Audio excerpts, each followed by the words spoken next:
nimuhorane n'umukama. Inkuru nziza ya Yezu Kristo nk'uko twayandikiwe na Luka Mweranda.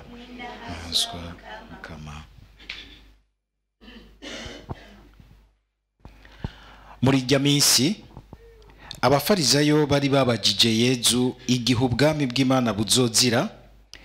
Yezu arabishura ati, ubwami bw'Imana ntibuzanana imenyetso ziboneka ngo bavuge ngo buraha canke ngo buri hariya, kuko ubwami bw'Imana buri muri mwebwe. Abwira rero abigishwa biwe ati, hazoza igihe muzokwifuza kubona umunsi niyo woba n'umwe w'Umwana w'umuntu ntimuwubone. Bazobabwira rero bati, ehe nguriya, canke bati, ehe nguyu, ntimujeyo, ntimubakurikire. Nk'uko umuravyo urabiriza mu ruhande rumwe rw'ijuru ukaboneka ku rundi ruhande, uko ni ku Mwana w'umuntu azoba ku munsi wiwe. Yamara abwirizwa kubanza kubabara menshi no guhebwa n'abantu b'iyi myaka. Dushimagize iyi nkuru nziza ya Kristo. Ni vyiza natwe ko tuza turasaba ubu bwitonzi twumvise butwimenyesha mu gitabo ca mbere nako mu gisomwa ca mbere, kugira ngo budufashe no kumenya gusobanura aho ubwami bw'Imana buri, nk'uko twumvise Yezu agerageza kubifashamwo abafarizayo. Namantangarira ingene Yezu ameze. Yezu arazi neza ko abafarizayo n'umugwi w'abantu basenga mu gihugu ciwe kandi banyotewe, barondera Imana rwose, mbere bakabikaza rwose, bakanabiserura inyuma bakavyambarira. Hariho n'abakristo ubona yuko bakunda ubukristo bwabo bakabwambarira. Ibyo turiko turasigura twaravuze, abandi nabo usanga bambara bakambarira kwerekana amaforme yabo, hari n'abandi bambarira kwerekana ubukristo bwabo. Uyu munsi ho vyanakaze, murambona bamwe bambara ibintu vyinshi, ugasanga yambaye nk'amashapura ngahe ya Bikira Maria w'i Lourdes, ya Bikira Maria muri Mont Sion, ya Bikira Maria muri Radio Maria, hataraza zimwe zo ku kuboko mwizosi, abasigaye bagemako n'amahereni y'umusaraba, ngo n'amahereni y'abastar. Sinzi ko tutazohava tubona mu minsi iri imbere abambaye kagashapure ko ku kuboko bakambara no hariya ku kirenge, yuzure Bikira Maria hose. Dushimira Imana, ese byo bari ibyo kuzuye mu mutima, nta kibi kirimwo. Mugabo hari ikintu gikomeye ijambo ry'Imana ritubwira. Murumva abafarizayo baraza bashaka kubaza Yezu ingene bobona Imana mu bintu nyene binyaruka guca uyibonamwo by'inyuma, kuko aba abafarizayo nubwo Yezu muri mu mugwi wabo batari barabangukiwe no kumwakira, si ukuvuga ko bose bari babi. Ibi rero tuze turavyitondera, bize biratwigisha. Hari igihe uhora usanga cane cane igihe abantu usanga umenga ntibashize hamwe nko mu migwi, basa n'abashamiranye, wamuca usanga umenga ikinyaruka muri bo nuguca bafatira mu kivunga, nuguca bafatira mu kivunga. Banaka ni babi, banaka ni babi, banaka ni babi. Ivyo bintu umaze kuronka ubwitonzi bw'Imana ko twabwumvise, ntubu kigendera ku bintu nk'ivyo, ugendera ku kumviriza umutima w'umwumwe. Ntabwo ko buba bubi, mbere ushimba n'imigambwe, nta n'imigambwe turabona itubwira ibintu bibi ku mugaragaro, usanga gusa ibibi bibera ahandi, mugabo kubivugwa aheru usanga basigura ibintu vyiza cyane. Nta riba mbi, nta rukoba ruba rubi, n'umutima w'umuntu uba mubi. N'umuntu kwiwe ashobora kuba mubi, kuko ushobora no gusanga abantu ari n'amahasa abiri, mugabo gasanga umwe ameze neza uwundi ameze nabi. Ivyo rero ubwitonzi tusaba umukama abudufashe mwonga. Uko tubona Yezu arazi neza ko mu migwi y'Abafarisayo muri rusangi ntibamwakiri, mugabo kandi arazi ko umwe wese muri bo arafise ukungene azirikana ivyo ababwira. Nico gituma hari baje mu gihagararo ciza bagomba kumubaza nk'ikintu, yarabakira akabishura neza akabaganiriza. Muri bukanka wa Mufarisayo Nikodemu wewe akaza mwijoro ashaka ikiyago na Yesu. Yaje ari mwijoro ku gutinya ko bamujaniranya abandi ntibahave batangura kumufata nabi. Mbega we nibiki wabaye icitso y'amajambo dora dukoresha. Araza araganiriza Yesu, kakayago kawewe na Yesu. Hari n'ibintu vyinshi Yesu azokubwira. Yesu aratubwira ibintu umwe wese ku buzima bwiwe bidakeneye kucuza kugira témoignage ngo Yesu yambwiye ngo mugabo bikuba ku buzima bwawe bikaburyohora bikabugira ikimenyetso c'ubwami bw'Imana. Ikimenyetso c'ubwami bw'Imana. Cyo gituma ejo twa turabiyaga ubwo bucuti personnalisé na Yesu, ubwo bucuti bwawe na Yesu. Abafarisayo barajero kubaza Yesu, umenga bafise umutima mwiza mbere, bamubaza ibijanye n'igihe rero ubwami bw'Imana buzokwigaragariza. Bagatangara bakavuga bati enfin turabonye Imana. Iki kibazo c'ubwami bw'Imana ku Banyisirayeli harimo ibintu vyinshi. Harimo ibintu vyinshi, ni nk'uko twese ari ikintu tuvuga waza kuraba mu siguro yacu ico bivyura mu kwiyumvira kwacu, ico bivyura mu kumera kwacu, ugasanga ni kinini cyane. Kinini cyane bivanye n'ukungene twagiye turagihanahana mu nzaruka, twagiye turagitahura, twaragiye turakibwirwa n'aba influenceurs. Erega aba influenceurs gusa si ba Kigingi, si bande. Kigingi arafise kuvuga ibintu bikomeye akabivuga mu nkuru, mugatangura kubitwara nk'inkuru, mugabo ugasanga vyabagize biri muri subconscient collectif. Bajya abantu bose iyo bavuze twese dushaka guca dutamarira, tugakomera amashi, tukaryoherwa, tukumva batunyuze. Bene bajya barashobora gutuma batwara igihe cyabo, abantu bo mu gihe cyabo, kukwiyumvira uku, kukubona ibintu uku, kukubifata uku. Kuko upfa kuvuga ikintu uzava ngo naka ntiyabivuze, ngo Radio Maria ntiyabivuze. Bon, nibakunze kuyivuga kenshi. Aha rero n'akaryo keza kugira ngo natwe tumenye gutahura neza ibintu vy'Imana.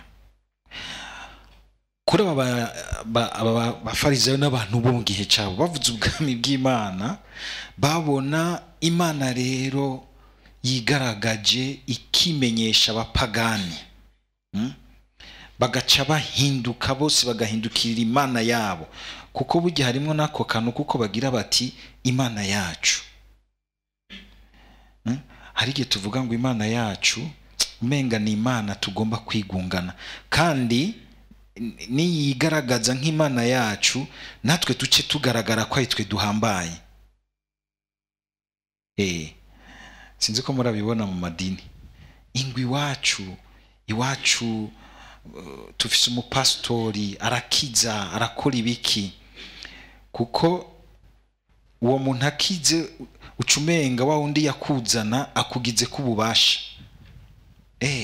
Ujya muntu ivy'Imana arabizi, umenga nabagenzi gose na Yesu. Yesu akagira ati ntimuze murashoka mwiruka, itonde.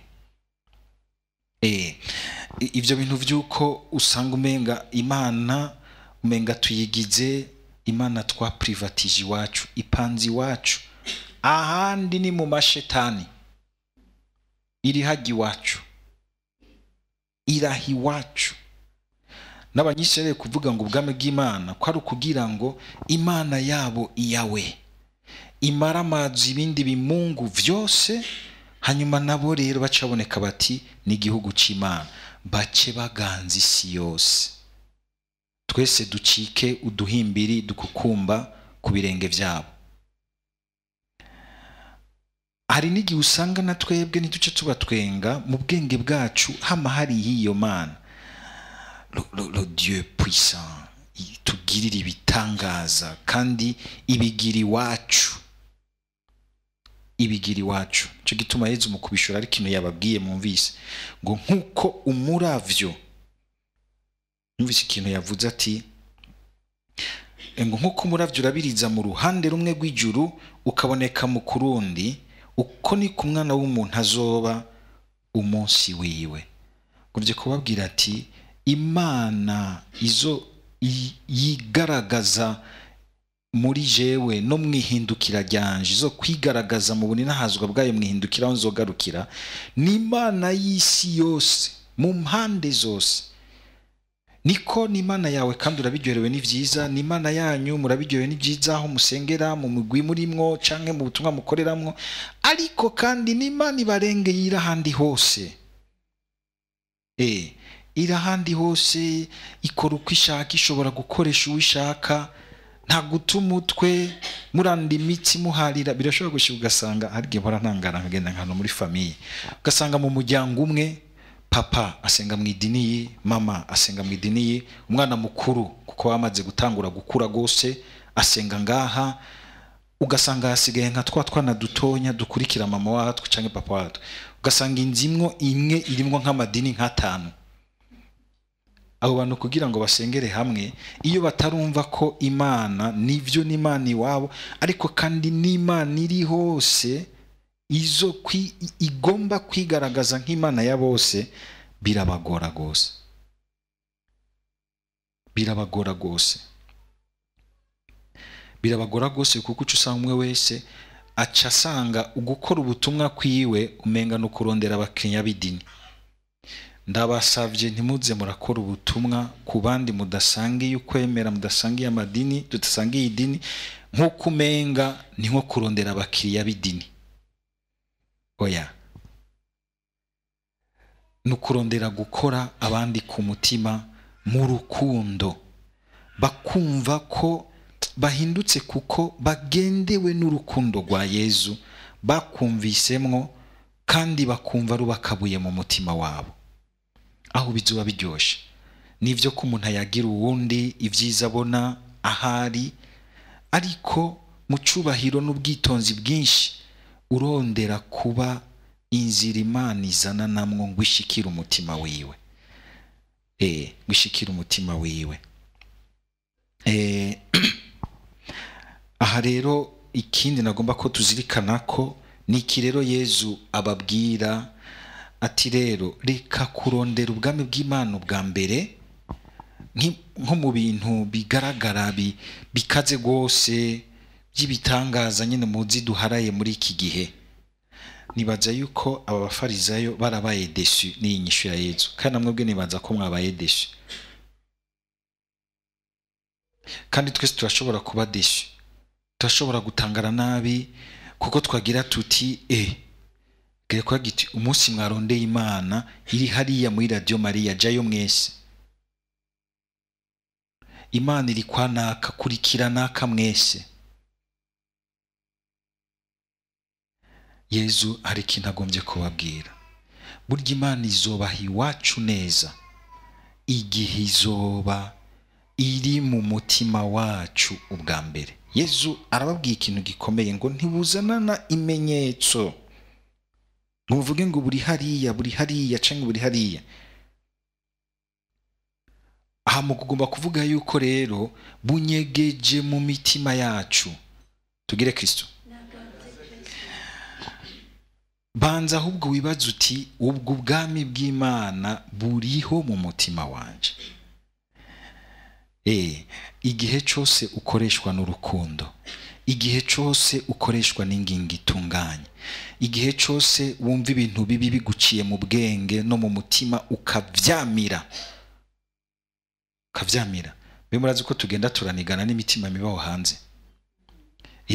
Ukumva nk'ikintu kije c'iciyumviro canke c'icifuzo mu gifaransa bavuga kikaza kiri trop prégnante ukumenga kirakunyengetere kandi kirimwo inguvu gaheza ugahagarara mu mutima wawe nta n'umuntu abimenya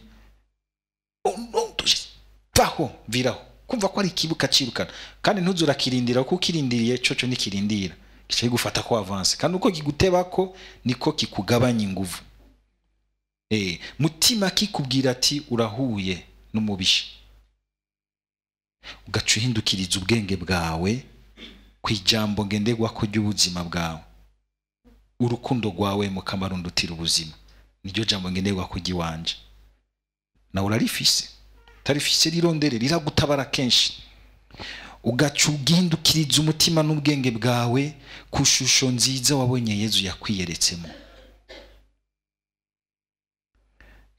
bikagufasha gusanga umenga ikibi nticagutwaye ubwami bw'Imana buraho hantu hose mu mutima w'umuntu mu nyifato yiwe harimwo ineza ihezagirwa n'Imana aho hantu hariho ubwami bw'Imana naho batuba bavuga ngo Yezu bukwi na bukwi naho batuba ariko baravuga ibisabisho bukwi na bukwi mugaha abantu kumwe ni kakaririmbo kabivuga ngo harabakundana niho usanga Imana ivyagiye sinzi ngene batavuze aho bavuga amarozari menshi niho usanga Imana ivyagiye kusha gusanga naho nyene hari amashetani ariko arahavugira amarozari sinzi gituma batavuze bati ahari abari muri ruwanje mwiduga mwijuru ry'indwi niho usanga Imana ivyagiye atarukundo rurimwo bipfubusa atanezi rimwo bipfubusa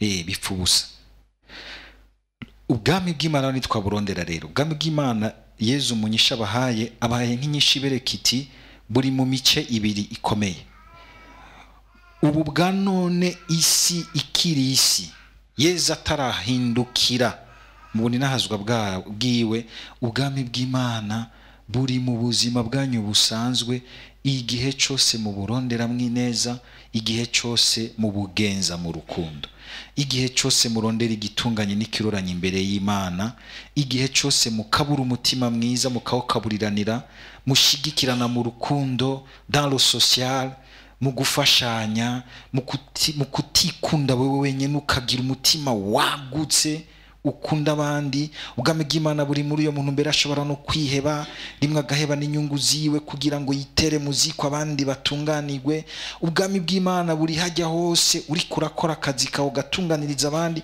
ukubaho gatunganya neza inyungu rusangi ushize hamwe neza n'abandi aho niho ubwami bw'Imana buri ahari neza yose ihezagirwa n'Imana igihe cyose ugenzwa n'urukundo mugabe igihe wuzuye inzigo igihe wuzuye kugomba kugira nabi igihe umenga uri kumira igihe umenga urashishwa ukiyugara ukikura mu bintu kumwe n'abandi byiza ugasanga umenga uratoba ugasanga umenga ushaka kwikunda bose bakuvuge neza ico gihe ubwami bw'Imana bukuja kure ugasanga nawe mbere uri kuratuma aho ubaye habiha ntihumvikana ubwami bw'Imana Yezu akagira ati rero muri ibi bihe ntarahindukira reka kuburondera kure kuko ngo hazoza n'umunsi muzokwifuza kubona umunsi numwe w'umwana w'umuntu iyo minsi sinzi kwirashika mu buzima bwanyu mugabo rimwe rimwe birashika hamwe uvuga uti sinzi ibintu ndimwo n'isukari ntigisosa Yezu mugabo kandi yavuze yuko tugiye kuzobana tubizirikana mu mpera z'umwaka wa Ecclesia umwaka wa liturgia yavuze ngo kandi ari igihe ubwami bw'Imana rero buzokwigaragaza mu buninahazwa hamwe azogaruka muri nazo ngo nta numwe azogenda atabubonye ico gihe nikiragera ko kitaragera ni iki gihe tukigendera mu kumenya kubwakira mu buzima bwacu busanzwe bwa misi yose mu buzima bwacu busanzwe bwa misi yose tuvyimenyereze niwo mwimenyerezo mwiza wo kwitegurira kuzomusanganira niyagaruka mu buninahazwa akagira ati rero muze muraraba igihe umenga wabuze ingene ubona n'umunsi numwe w'umwana w'umuntu babantu bose bagaca bagutonda ko bati henguri yari hari yari kwanaka ati niwihutire kujayo, subira ugaruke urondera ubwami bw'Imana muri wewe ubwa mbere, muri wewe ubwa mbere. Nigiye kubona aho woja hacanke wumva uti igikuru nuko numva ko umwana w'Imana aza mu buzima bwanje, kandi igihe wo kwipfuza kubona umunsi w'umwana w'umuntu ukabona umenga ntuwubona, ukagumya umutima ukibwira uti jewe naho ntamubonesha amaso yanje ndaziwe kwambona, reka ngendere kuri uko kuntu we ambona, noye kugendera kukungena abandi bambona, abandi banyiyumvira, canke nukungena jewe nyene nibona niyumvira. Reka nimenyereze gushira mu mutima wanje, mu bwenge bwanje, indabo y'umwana w'Imana kuri jewe, indabo y'umwana w'Imana no kuwundi ari hafi yawe. Gutyo uzosanga warinjiye mu ntumbero y'ubwami bw'Imana. Ese twese twofata iyo nzira, kandi mwese muze mugira amahirwe yo kubona ko uwo mwana w'Imana muguma murondera imbere muri mwebwe, mu buzima bwanyu, mu migambi yanyu, mu byo mubamwo. Umunsi urizi nayo zabasanganira akagira ati wewe wamanye umutima undondera muri vyose, ngwino usangira akanyamuneza n'uwo wahabiye n'uwo warondeye. Amen.